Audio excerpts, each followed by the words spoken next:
नमस्कार छात्र मित्रों, सावित्रीबाई फुले शिक्षण प्रसारक मंडल संचालित श्रावणलाल मोदी प्राथमिक विद्यालय सातारा परिसर औरंगाबाद, यहाँ से मैं श्रीमती AP टाले आपके सामने कक्षा 7वीं की दूसरी कविता फूल और कांटे प्रस्तुत करने जा रही हूँ। हमारे कविता का नाम है फूल और कांटे। छात्रों, आज हम इस कविता में अलग अलग प्रकार के घटक देखेंगे। सबसे पहले हमारे कविता के कवि का परिचय, उसके बाद कविता का भावार्थ, इस कविता में आए हुए नए शब्द तथा समानार्थी शब्द और विरुद्धार्थी शब्द, इन पर आज हम प्रकाश डालेंगे। छात्रों, हमारे कविता का नाम है फूल और कांटे और इस कविता के कवि है अयोध्या सिंह उपाध्याय, जिन्हें हरिऔध इस नाम से भी जाना जाता है। सबसे पहले आज यहाँ पर हम अयोध्या सिंह उपाध्याय जी, इनका परिचय देखेंगे। हरिऔध, इनका जन्म 1865 में आजमगढ़ उत्तर प्रदेश में हुआ था। इनकी मृत्यु 1947 को हुई थी।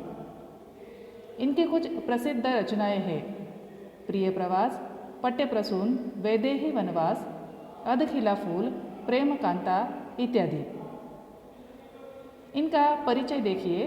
अयोध्या सिंह उपाध्याय जी का खड़ी बोली हिंदी के प्रारंभिक कवियों में मूर्धन्य स्थान है तथा हरिऔध जी हिंदी के एक आधार स्तंभ है। कवि हमें इस कविता के माध्यम से मनुष्य के विशिष्ट कुल में जन्म लेने से नहीं, बल्कि अपने कर्मों से ही बड़ा बनता है, यह बहुत ही महत्वपूर्ण संदेश देना चाहते हैं। देखिए हमारे कविता का परिचय।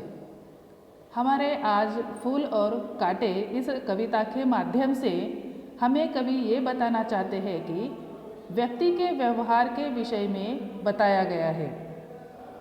जैसे कोई भी व्यक्ति उच्च कुल में जन्म लेने से या फिर किसी बड़े घर में जन्म लेने से उसका दूसरों के प्रति व्यवहार अगर उचित ना हो तो उसकी कुलता के उसे समाज में सम्मान नहीं दिला सकती।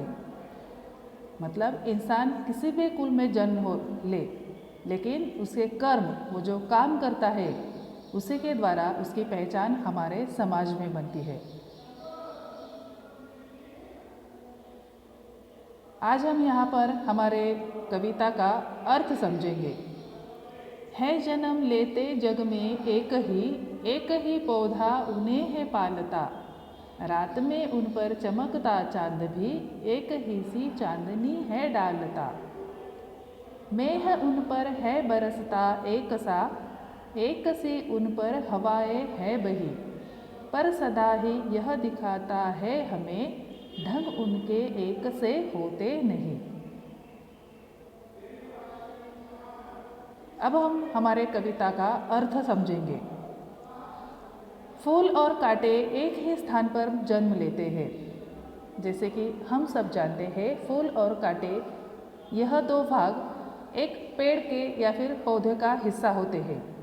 एक ही शरीर के दो भाग होते हैं।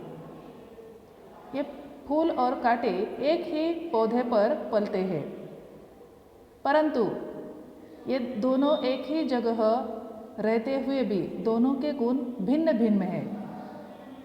रात्रि के समय जब आकाश में चांद अपनी शीतल चांदनी फैलाता है, तब फूल और कांटे दोनों को समान रूप से वह चांदनी मिलती है। जब बादल पृथ्वी पर जल बरसते हैं तो दोनों पर समान रूप से बरसाते हैं। जब प्यारी हवा बहती है तब भी दोनों के समान रूप से बहती है, परंतु एक जैसी परिस्थितियों में पलकर भी फूल और कांटे का स्वभाव एक जैसा न होकर एकदम भिन्न होता है। देखिए, इस कविता के माध्यम से कवि हमें कितना सुंदर संदेश देने की कोशिश कर रहे हैं। मतलब फूल और कांटे ये दोनों हिस्से एक ही पौधे का भाग होते हैं और रात्रि के समय में आकाश की जो चांद की चांदनी होती है, वो चांदनी उन फूल और कांटों में भेद न करते हुए दोनों को समान शीतल चांदनी देता है और दोनों को उतना ही प्यार करता है। जब बादल पृथ्वी पर बरसते हैं तो दोनों के ऊपर समान रूप से बरसते हैं, न कि बादल ये सोचते हुए बरसता है कि कांटे दूसरों को दुख देते हैं और फूल सबको पसंद होते हैं तो मैं फिर सिर्फ फूलों पर ही बरसूंगा। लेकिन जब ये प्यारी हवा बहती है तब भी दोनों के रूप में समान बहती है, मतलब हवा, ये बादल तथा चांद की शीतल चांदनी, ये कांटे और फूल इनमें किसी भी प्रकार का भेद नहीं रखते। परंतु एक जैसी परिस्थितियों में पलकर भी फूल और कांटे का स्वभाव एक जैसा न होकर भिन्न भिन्न होता है। जैसे कि हम सब जानते हैं कि फूल सबको पसंद होते हैं क्योंकि वो दिखने में इतने आकर्षक होते हैं, उनकी एक सुगंध होती है जिसके कारण हम इंसान तथा पक्षी सब उसकी तरफ आकर्षित हो जाते हैं। लेकिन कांटा एक पौधे का ऐसा हिस्सा होता है जो किसी को भी पसंद नहीं होता। अगर उदाहरण के तौर पर देखा जाए तो गुलाब का फूल सबको पसंद होता है, लेकिन यही गुलाब कांटों के बीच घिरा हुआ होता है। जैसे ही हम इस गुलाब के पौधे की ओर बढ़ जाते हैं तो हम सबसे पहले उस फूल को तोड़ते हैं, न कि उस कांटे को देखते हैं। क्यों? क्योंकि कांटा हम सबको मालूम होता है कि जैसे ही वो उसे हमारा हाथ लग जाए तो हमारा हाथ कट सकता है या फिर कांटा हमारी उंगली में चुभ सकता है। इस प्रकार से कांटे को कोई भी पसंद नहीं करता, क्योंकि फूल और कांटे इनके गुण ही कुछ इस तरह से विरुद्ध होते हैं कि जिसके कारण कांटे को कोई पसंद नहीं करता और फूलों को सब पसंद करते हैं। लेकिन हमारी ये जो सृष्टि होती है वो दोनों में किसी प्रकार का भेदभाव नहीं रखती।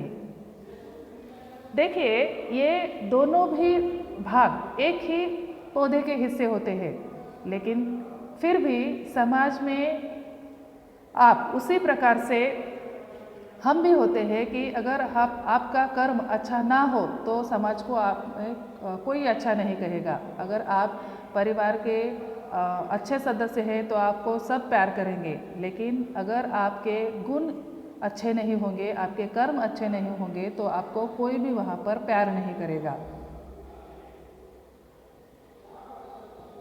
आगे देखिए, छेद कर काटा किसी की उंगलियां, फाड़ देता है किसी का वरवसन, प्यार डूबी तितलियों के पर कतर, भौर काहे वेद देता शाम तन। फूल लेकर तितलियों को गोद में, भौर को अपना अनूठा रस पिला, निज सुगंध और निराले रंग से, है सदा देता कलीजी का खिला। है कटकता एक सबकी आँख में, दूसरा है सोहता सुरसीस पर, किस तरह कुल की बड़ाई काम दे, जो किसी में हो बड़प्पन की कसर। देखिए, अगर आप यहाँ पर चित्र को ध्यान से देखेंगे तो किस प्रकार से ये भौरे तितलियाँ उस फूलों पर मंडरा रही है और कांटों की तरफ कोई जा भी नहीं रहा है। इस तरह से अगर आपके अंदर अगर अच्छे अच्छे गुण हो तो सब आपकी तरफ बढ़ेंगे। अगर आपके गुण अच्छे नहीं होंगे, आप में दुर्गुण है किसी प्रकार से, आप किसी से अच्छे से व्यवहार नहीं करेंगे तो आपके पास भी कोई नहीं आएगा, चाहे आप किसी के भी घर में पैदा क्यों न हुए हो। देखिए, कांटा किसी की भी उंगलियों को छेद कर घायल कर देता है और किसी के सुंदर वस्त्र को फाड़ देता है। जब फूलों पर आकर्षित होकर सुंदर तितलियां प्यार से फूलों के पास आती है तो कांटा उनके पंखों को काट देता है, भौरे का सिर को छेद देता है। देखिए, ये जो कांटा होता है, एक कांटे का गुण ही होता है दूसरों को दुख देना या फिर दूसरों को चुभना, और फूल का गुण होता है सबको सुगंध देना। जैसे ही इस सुंदर से प्यारे से फूल की तरफ कोई भौरा आकर्षित हो जाता है या फिर तितली वहाँ पर आ जाती है तो कांटा उनके परों को काट देता है तथा भौरे को छेद देता है। इस प्रकार से ये दोनों भी भाग एक ही पौधे के होते हुए भी गुण से अलग अलग होते हैं या फिर भिन्न भिन्न होते हैं। दूसरी ओर फूल तितलियों को प्यार से अपने गोद में जगह देता है, भौरों को अपना रस पिलाता है, अपनी मदमती सुगंध और रंगों की निराली छटा से सभी के मन को प्रसन्न कर देता है।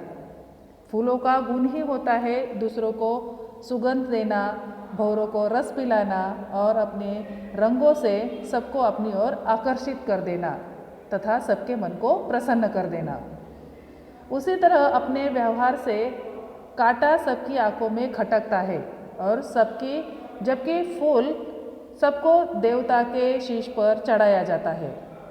यदि हमारे काम अच्छे न हो तो हमारा उच्च कुल में जन्म लेना हमारे किसी काम में नहीं आता। मतलब हमारा जन्म चाहे कितने भी बड़े कुल में न हुआ हो, लेकिन आपके गुण ये तय करते हैं कि आप किस प्रकार के इंसान हैं। अगर आप नीचे से नीचे कुल में भी जन्म लेते हो और आपके अंदर बहुत अच्छे अच्छे गुण हो, आपके कर्म अच्छे हो, तो समाज में आपको एक ऊंचा स्थान प्राप्त हो सकता है। लेकिन अगर आप किसी ऊंचे कुल में जन्म लेते हुए भी अगर आपके गुण अच्छे नहीं हैं, आपके कर्म अच्छे नहीं हैं, तो समाज में आपको कभी भी अच्छा स्थान नहीं प्राप्त हो सकता। इस प्रकार से इस कविता के माध्यम से कवि ने हमें कुल में जन्म लेते हुए भी किस प्रकार कर्म हमें हमारे समाज में स्थान देता है, इन सब की जानकारी इस कविता के माध्यम से दी है।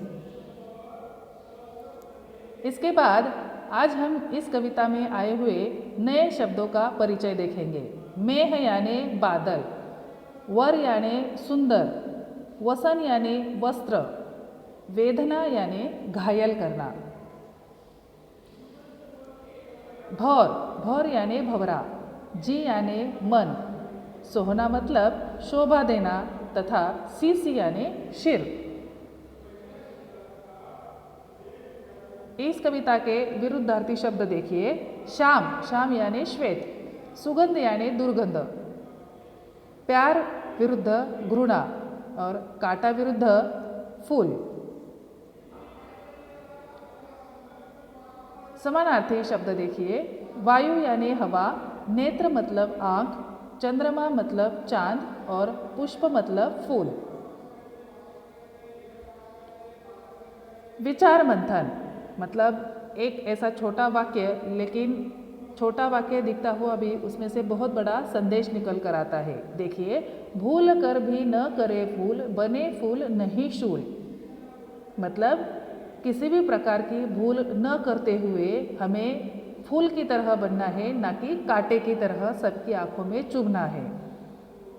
अगर हम किसी तरह से गलती करते हैं तो उस गलती में से कुछ सीख कर आगे बढ़ना चाहिए और फूलों की तरह सबको प्रसन्न करना चाहिए, ना कि शूल की तरह सबकी आंखों में चुभना चाहिए या फिर किसी को भी तकलीफ देनी चाहिए। इस प्रकार से आज हमने इस कविता के माध्यम से एक बहुत ही सुंदर संदेश देखा है।